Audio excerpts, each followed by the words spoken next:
Hello students, कैसे हैं आप सब लोग। Welcome to class 9. I am your new mentor Jaspreet Kaur and I will be teaching you maths. Let's start the first chapter, that is rational numbers. What are rational numbers? Rational numbers होते क्या हैं? इसके लिए आपको थोड़ा सा पीछे जाना पड़ेगा। सबसे पहले आपने जब आप छोटे थे आपने पढ़ा होगा what are natural numbers. Natural numbers क्या होते हैं? Natural numbers. Natural numbers वो numbers होते हैं जो 1 से start होते हैं, 1, 2, 3, 4 और infinity तक जाते हैं and goes up to the infinity. फिर whole numbers का concept आया. whole numbers क्या होते हैं? whole numbers होते हैं कि natural numbers में आप 0 ऐड कर दो, बस वो whole numbers हो जाएगा. तो that means whole numbers क्या होंगे? 0, 1, 2, 3, 4 and फिर whole numbers के बाद क्या आया? integers आया. integers. अब ये whole numbers में आप all the negative numbers भी ऐड कर दो तो वो आपके integers हो जाएंगे. ये सारे पॉजिटिव इंटीजर्स हैं. Positive numbers, 0 and negative numbers, all the three together are known as integers.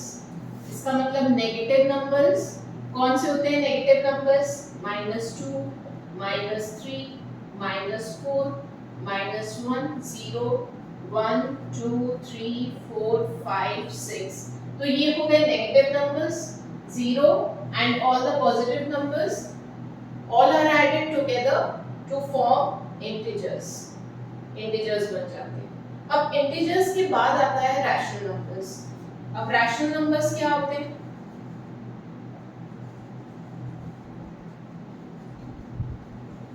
आप लोगों ने fractions का concept पढ़ा है. fractions आपने पढ़ा होगा जिसमें आप 3/2, 4/5, 7/6 ये सारे फ्रैक्शंस हैं. तो इन सब नंबर्स में सारे फ्रैक्शंस आप उसमें ऐड कर लीजिए तो वो सारे रैशनल नंबर्स हो जाएंगे. तो इसका मतलब क्या हुआ? इंटीजर्स में सारे फ्रैक्शनल नंबर्स ऐड कर दीजिए तो आपके रैशनल नंबर्स हो जाएंगे. तो अब हम आते हैं डेफिनेशन पार्ट पर. Yes students, what is the definition of rational numbers? A rational number can be expressed in the form of p by q, where p and q both are integers, where q is not equal to 0 and p and q both are co-prime numbers. चलिए इसको हम समझते हैं कि इस definition में क्या लिखा हुआ है. A rational number can be expressed in the form of p by q. तो सबसे पहले है it can be expressed in the form of p by q. तो लेट्स टेक एन एग्जांपल. अगर 3/5 है तो हियर p की वैल्यू क्या हो जाएगी? 3 हो जाएगी और q की वैल्यू क्या हो जाएगी? 5 हो जाएगी. तो it can be expressed in the form of p by q where q is not equal to 0. जहां q की वैल्यू 0 नहीं है, इसकी वैल्यू यहां पर 5 है. p and q both are integers. integers दोनों हैं 3 और 5 both are integers and p and q both are co-prime numbers. and what are co-prime numbers? co-prime numbers ऐसे numbers होते हैं जिनका common factor सिर्फ 1 होता है. जैसे for example 3 का factors कौन-कौन से होंगे? 1 and 3. ये 1 के टेबल में आता है. 1 1 जा 1, 1 2 जा 1, 3 जा 3. तो 1 3 जा 3 आता है तो ये 1 के टेबल में आता है और ये 3 के टेबल में आता है. और 5 किसके टेबल में आता है? 1, 5. तो इसके फैक्टर्स क्या हो गए? 1, 3 एंड इसके फैक्टर्स क्या हो गए? 1, 5. इन दोनों में कॉमन फैक्टर क्या हो गया? 1. इन दोनों में कॉमन फैक्टर क्या हो गया? 1. तो इसका मतलब 3 और 5 दोनों ही को-प्राइम नंबर्स हैं क्योंकि इनका कॉमन फैक्टर 1 है. को-प्राइम नंबर्स ऐसे नंबर्स होते हैं जिनका कॉमन फैक्टर क्या होता है? 1 होता है. तो इनका कॉमन फैक्टर क्योंकि 1 है इसीलिए 3 और 5 दोनों ही को-प्राइम नंबर्स हैं. तो understood children, rational numbers number कैसे होते हैं, जो कि p अपॉन q के फॉर्म में लिखे जा सकते हैं। तो हमने एक एग्जांपल लिया जिसमें q की वैल्यू 0 नहीं होगी और p एंड q दोनों ही इंटीजर्स होंगे, ये इंटीजर्स होंगे और p एंड q दोनों ही को प्राइम नंबर्स होंगे, दैट इज वो सिंपलेस्ट फॉर्म में होंगे। 3/5 जो है वो सिंपलेस्ट फॉर्म में है, इसीलिए हम क्या बोलेंगे इसे, ये रैशनल नंबर्स है। रैशनल नंबर्स समझ आ गया होगा। अब अगर हम इसके एग्जांपल्स लेते हैं तो एग्जांपल्स देखते हैं क्या कौन-कौन से हो सकते हैं। अब स्टूडेंट्स इसके एग्जांपल्स देखते हैं। रैशनल नंबर्स के एग्जांपल क्या हो सकते हैं, 7/2, 3/4, 5, 0। अब इसका न्यूमरेटर क्या हो गया, p 7 है, q 2 है, p इधर 3 है, इधर q 4 है, इधर p 5 है, इधर q क्या है, q तो कुछ भी नहीं है, क्या q है, क्योंकि अगर 5 अपॉन क्या होगा 1 होगा, इसका डिनोमिनेटर क्या होगा q 1 हो जाएगा, q is equal to 1 and p is equal to 5। Similarly 0 में भी क्या होगा, p 0 है और 1 क्या है, q है। तो अगर एक क्वेश्चन अगर एमसीक्यूज में आता है कि reciprocal of 0 is a rational number, तो आप क्या लिख कर आओगे, दिस इज फॉल्स। क्यों, रेसिप्रोकल ऑफ 0 क्या होगा, 0 का रेसिप्रोकल क्या हो जाएगा, 1/0। रेसिप्रोकल क्या हो जाएगा 0 का, 1/0। और इधर q की वैल्यू क्या आ रही है, 0 आ रही है, तो q की वैल्यू 0 तो हो ही नहीं सकती रैशनल नंबर के। तो इसीलिए आपका एमसीक्यूज का एक क्वेश्चन है, reciprocal of 0 is rational number, तो तुम लोग लिखोगे it is false. Okay children, तो ये एग्जांपल्स हो गए।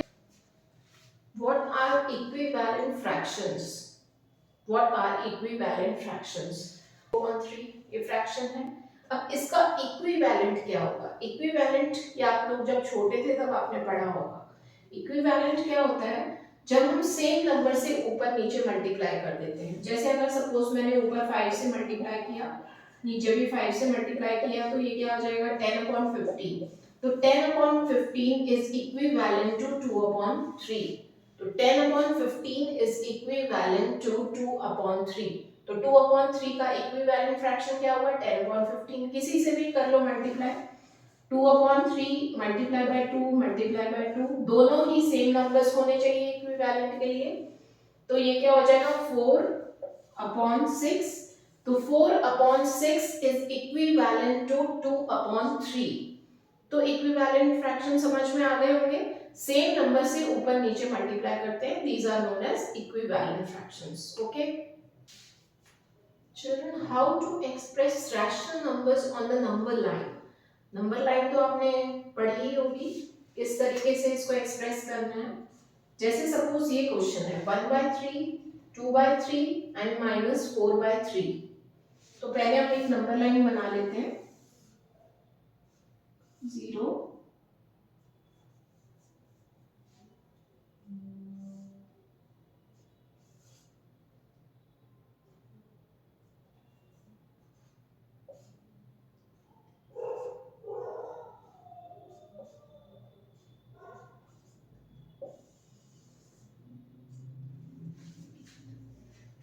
अब अगर हमें 1/3 को नंबर लाइन पे मार्क करना है तो कैसे करेंगे, सबसे पहले डिनोमिनेटर चेक करेंगे। डिनोमिनेटर क्या है, 3 है, तो हम सारे नंबर्स को 3 के टर्म्स में लिख लेंगे। जैसे अब 1 है, 1 को हम कैसे लिख सकते हैं 3/3। 2 को हम कैसे लिख सकते हैं 6/3, क्योंकि डिनोमिनेटर हमें 3 ही लेना है, तो ऊपर 3 के मल्टीपल्स में चलेगा। 0 को तो 0 ही लेना है। -1 को क्या लिख सकते हैं -3/3, और 2 को क्या लिख सकते हैं -6/3। 2 को हम क्या लिख सकते हैं, -2 को क्या लिख सकते हैं -6/3। अब हमें मार्क किसको करना है 1/3, दैट मींस डिनोमिनेटर हमारा क्या है 3 है, तो 0 से लेकर 1 तक के कितने डिविजन्स होंगे, 3 डिविजन्स होंगे। तो हम 0 से 1 तक 3 इक्वल डिविजन्स ले लेंगे। तो फर्स्ट डिवीजन क्या हो जाएगा 1/3, दूसरा क्या हो जाएगा 2/3, तीसरा क्या हो जाएगा 3/3। अब 1 और 2 के बीच में इक्वल 3 डिविजन्स ले लेंगे। This is 4/3, this is 5/3, this is 6/3। अब हमें मार्क क्या करना था 1/3, ये रहा, ये मार्क कर लेंगे, और 2/3 ये रहा 2/3। अब -4/3 कहाँ आएगा, इन दोनों के बीच में 3 इक्वल डिविजन्स ले लें, ये क्या आ जाएगा -4/3, और ये आ गया आपका नंबर लाइन में। इस तरीके से आपको नंबर्स को नंबर लाइन पर डिनोट करना होता है। आप नंबर लाइन पे इस तरीके से नंबर्स को डिनोट कर सकते हैं। अगर स्टूडेंट्स आपको इन तीनों नंबर्स को नंबर लाइन पे डिनोट करना होगा तो आप कैसे डिनोट करोगे, इन तीनों नंबर्स को नंबर लाइन पे कैसे डिनोट करोगे? हम इसका सिंपलेस्ट फॉर्म में पहले हम इसे रिड्यूस कर देंगे। सिंपलेस्ट फॉर्म क्या होगा, ये है 7/11, ये भी क्या है 7/11, इसको 0 0 कट कर देंगे, तो सिंपलेस्ट फॉर्म इसका क्या आ जाएगा 7/11। और 14/22 का 14, 2 11s are 22, तो 7/11 आ गया इसका भी। तो 7/11 को ही हम नंबर लाइन पे डिनोट कर देंगे। तो 7/11 को हम नंबर लाइन पे कैसे करेंगे, 0 और 1 के बीच में कितने, 1 को कैसे लिख सकते हैं, डिनोमिनेटर क्या है 11, तो 11/11 लिख लेंगे। और इसके बीच में कितने डिविजन्स होंगे 11, 1 2 3 4 5 6 7 8 9 10 11। तो अब इसके बाद 7/11, 1 2 3 4 5 6 7, तो दिस इज 7/11। तो दिस इज हाउ। अब इन तीनों को अलग अलग करने की जरूरत नहीं है, क्योंकि इन तीनों का सिंपलेस्ट फॉर्म जो है वो 7/11 ही है। तो 7/11 को ही आप नंबर लाइन पर डिनोट कर देंगे। तो इसका आंसर होगा यहाँ पर 7/11। आपको इतने बड़े नंबर्स को, जब आपके बड़े नंबर्स होते हैं तो पहले उन्हें सिंपलेस्ट फॉर्म में रिड्यूस कर लेते हैं, उसके बाद आप नंबर लाइन पर डिनोट करते हैं। Okay children.